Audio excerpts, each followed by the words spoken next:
जय हिंद, जय भारत। एक जो उनके पर्यावरण मंत्री हैं वो तो कह रहे थे हाथ काट देंगे अगर तुमने पानी की एक बूंद भी रोकी। आज एक साल के बाद उनके पाकिस्तान पीपल पार्टी के जो चेयरमैन हैं बिलावल भुट्टो जरदारी, वो भी एक कमेंट देते हैं और एग्जैक्टली एक साल तक वो चुप रहे, क्योंकि वहां एक सेमिनार हो रहा था जो कि इंडस वाटर ट्रीटी पे था। और उस इंडस वाटर ट्रीटी पे इनको ये इशू इंटरनेशनलाइज करना था कि भाई साहब, भारत तो हमारे साथ बहुत तकलीफ कर रहा है, हमारे को दे नहीं रहा, हम तो गरीब आदमी हैं, हम तो एग्रीकल्चर पे जिंदा हैं, पानी नहीं आया तो हम मर जाएंगे। इन्होंने पूरी एक प्रेस कॉन्फ्रेंस की, उसमें देश विदेश के मीडिया को बुलाया। पहले स्टार्टिंग में इन्होंने एज यूजुअल जो होती है गीदड़ भक्त की वो दी। ये बिलावल जी की बात कर रहा हूँ। और आप इनका जो एग्जैक्ट है वो आप द डॉन, जो कि पाकिस्तान का न्यूज़पेपर है, उस पर जाके देख भी सकते हैं। पहले इन्होंने क्या बोला? इन्होंने ये बोला कि इंडस वाटर ट्रीटी के पे अगर कोई अटेम्प्ट यूनिलैटरली भारत ने की तो ये साउथ एशिया के वर्चस्व और शांति के लिए बहुत बड़ा मुद्दा बन जाएगा। एक तो हमें ये समझ में नहीं आता कि पाकिस्तान इतना इंपॉर्टेंट कब से हो गया कि साउथ एशिया को ही इंक्लूड कर रहा है। तुम एक छोटा सा पार्ट हो, तुम हो या ना हो, उससे कोई फर्क नहीं पड़ता। हमको तो नहीं पड़ता है और ये हम 2014 से दिखा भी रहे हैं। लेकिन वो हर चीज में वो एक वर्ड है उसके पास, इस खित्ते में तकलीफ हो जाएगी, ये खित्ता बर्बाद हो जाएगा। अरे भाई, हम भी उसी खित्ते में आते हैं, नेपाल भी उसी खित्ते में आता है, श्रीलंका भी उसी खित्ते में आता है। हमको तो कोई तकलीफ नहीं हुई, तकलीफ तुम्हारे को हो रही है, जिसने कि अपनी जगह को हमेशा यूज किया पैसे कमाने के लिए और अपनी जगहों को बेच के, चाहे वो यूएसए है, चाहे चाइना है, चाहे सऊदी है, चाहे यूएई है, सबको अपनी जगह गिरवी रख रख के और खाने को दे दाता के नाम करके इन्होंने अपनी जिंदगी गुजारी है। आगे भी अपनी जिंदगी ऐसे ही गुजारते रहेंगे। लेकिन खित्ते की याद बहुत आ जाती है, क्योंकि खित्ता इनको मुंह भी नहीं लगाता है।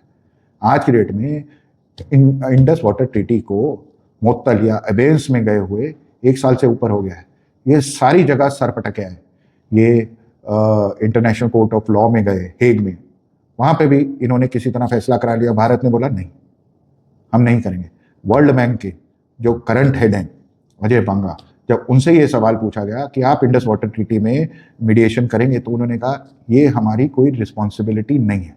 तो हर जगह से मुंह की खाने के बाद अब ये इस इशू को अकेले तो टैकल नहीं कर सकते, पर आवाम को चूरन तो चटाना है ना, कि देखो अगर एक भी बूंद पानी नहीं आया तो हम तो ईंट से ईंट बजा देंगे, बोल के गाल बजा के चुप हो जाते हैं। अब इस गाल बचाने के बाद अब होता क्या है? आपने घर के अवाम को तो समझा लिया, लेकिन घर का अवाम ये भी तो देख रहा है कि आप चारों तरफ से घिरे हुए हो। किस वजह से? बलोचिस्तान सबसे पहले है। बलोचिस्तान, अब बलोचिस्तान में क्या हो रहा है? मेहरान बलोच, जो कि एक बहुत ही बड़ी और एक सुदृढ़ नेता है वहां की, उनको आपने उम्र कैद में बंद कर दिया। चलिए, उसके अलावा हमने एक पूरा डिटेल वीडियो बनाया है। आपको अगर सारी डिटेल्स जाननी है तो उस वीडियो में भी है, आज भी हम टचअप करेंगे। उसके अलावा हम आते हैं पीओजेके में, यानी कि पाकिस्तान ऑक्यूपाइड जम्मू कश्मीर।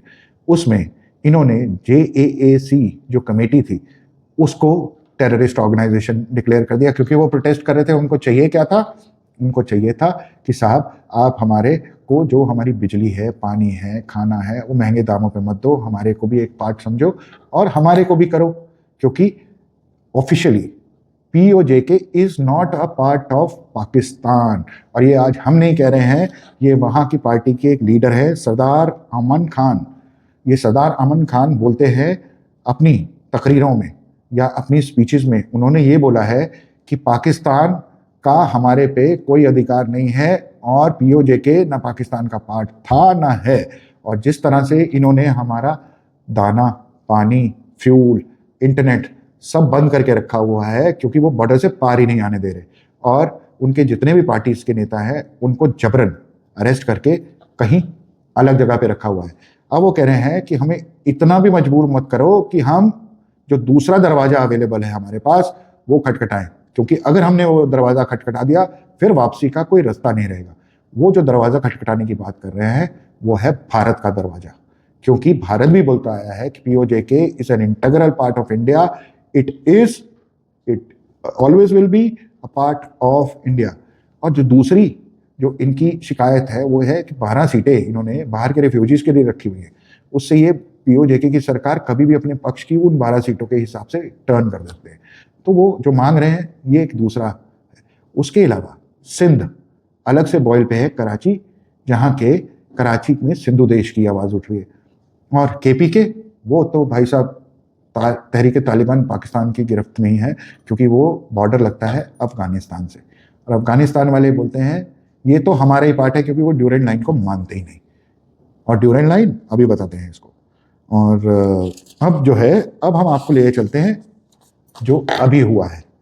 अभी ये हुआ है कि पाकिस्तान के कराची शहर में सिंध के रेंजर्स पे अटैक हुआ था, सुसाइड अटैक हुआ था। ऑफिशियली तो पाकिस्तान बोलता है कि 3 ही कैजुअल्टी हुई है, बट वो अटैक कैसे हुआ?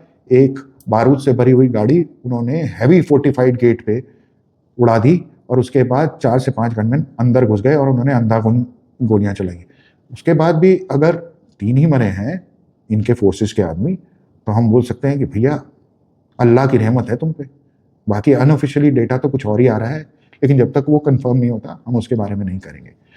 उसके बाद इस एक्शन का रिएक्शन पाकिस्तान ने आज से थोड़े दिन पहले दिया। अफगानिस्तान के कुनार, पत्तिका और पख्तिका में उन्होंने एयर स्ट्राइक्स की, और उस एयर स्ट्राइक्स में हुआ क्या है, ये बोलते हैं कि हमने 29 जो पाकिस्तान के अंगेज टीटीपी के टेररिस्ट थे उनको उड़ा दिया। ठीक है, आपने उड़ा दिया, लेकिन अफगानिस्तान, यहाँ तो इन्होंने प्रेस को गला घोटा हुआ है, कोई न्यूज़ बाहर नहीं आने देते, लेकिन अफगानिस्तान वालों ने इंटरनेशनल प्रेस को बुला के बाकायदा ये दिखाया है, और एज पर यूएन की स्टेटमेंट है कि वहाँ पे 29 सिविलियंस जिसमें कि बच्चे भी हैं वो मारे गए हैं, और करीबन 100 से ऊपर घायल हैं, और यह आंकड़ा बढ़ भी सकता है। लेकिन ये पाकिस्तान है, ये सुनता थोड़े ना, ये तो वही कहेगा कि हमने तो आतंकवादी मार दिए, हमने तो अब अफगानिस्तान इस मामले में चुप नहीं बैठा है, और उसने बॉर्डर के जो फॉरवर्ड पोस्ट है पाकिस्तान के उन पे अटैक किया है।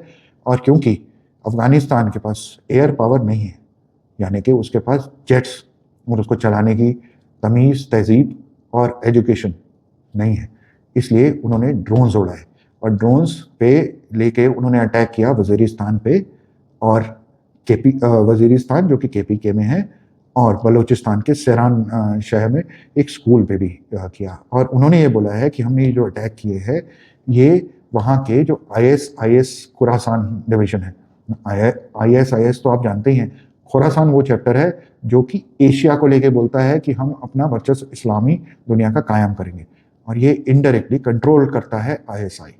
उनके वो बोलता है कि उस स्कूल में जहाँ बमबारी की है, हमने ड्रोन मारे हैं, वहाँ उनके फाइटर्स इन्होंने छुपा के रखे हुए थे, तो एक वहाँ अटैक हुआ। उसके अलावा अब जो है उसके अलावा इन्होंने आर्मी की फॉरवर्ड पोस्ट पे बेतहाशा गोलाबारी की है, जो कि मीडियम आर्टिलरी और मोटार्स के यूज़ से है, क्योंकि अफगानिस्तान के पास अभी इतना दम नहीं है, लेकिन अफगानिस्तान के पास पाकिस्तान से ज़्यादा जज्बा है लड़ाई का। अब अगर अफगान ने अपनी कमर कस ली तो पाकिस्तान के लिए टूटना बहुत करीब हो जाता है। लेकिन अब एक और पॉइंट आता है इसमें, अभी रिसेंटली रूस, जो कि अभी तक सिर्फ बाहर खड़ा था, उसने अभी तक तालिबान के राज को, अफगानिस्तान को अप्रूव नहीं किया था, उसने वो राज को अप्रूव कर दिया है और तालिबान को ऑफिशियल स्टेटस दे दिया है। उनके जो सरगई शिगो है डिफेंस मिनिस्टर, वो और अफगान मिनिस्ट्री के मोहम्मद याकूब, जो कि अफगानिस्तान के डिफेंस मिनिस्टर, दोनों ने मिलकर एक डिफेंस पे एक बहुत ही सीक्रेट डील की है। अब वो डील के करते हम ये तो मान सकते हैं कि रूस उनको सिक्योरिटी, डिफेंस, डिप्लोमेटिक, ये तीनों सपोर्ट देगा, और एयर डिफेंस भी आएगा। तो भाई तुम जितने जेट मर्जी उड़ा लो, जिस दिन रशिया ने उनको एयर डिफेंस सिस्टम दे दिया, तो तुम्हारे शाहीन, जिनको कि बोलते हो ना हमारे शाहीन, हमारे बाज, वो ऐसे गिरेंगे जैसे मक्खियां गिरती हैं जिस दिन वो एयर डिफेंस एक्टिव हो गया। तो ये एक और फ्रंट खुल गया है, जिसमें कि अफगानिस्तान अब एक स्ट्रॉन्गर प्लेयर की तरह चौथा एक्सटर्नल फैक्टर बन के काम आएगा, क्योंकि पाकिस्तान को पता लग चुका है कि अब वो अपनी थ्रेट को एक्सटर्नलाइज नहीं कर सकते। इंटरनली वो PAJK में उलझे हुए हैं, वो सिंधु देश में उलझे हुए हैं, वो बलूचिस्तान में उलझे हुए हैं, वो KPK में उलझे हुए हैं। 4 ही तो सूबे हैं। और एक ऐसा टाइम था जब ये अफगानिस्तान को अपनी स्ट्रेटेजिक डेप्थ मानते थे। आज वही अफगानिस्तान बोलता है कि अटक तक ड्यूरेंट लाइन के पार मेरा राज है। अब वो मेरी पाकिस्तान का वो जो एरिया है वो मेरी स्ट्रेटेजिक डेप्थ है। कहते हैं ना, जैसी करनी वैसी भरनी। इस पे जो डेवलपमेंट होती है हम आगे आपको पल पल की जानकारी देते रहेंगे। जय हिंद, जय भारत।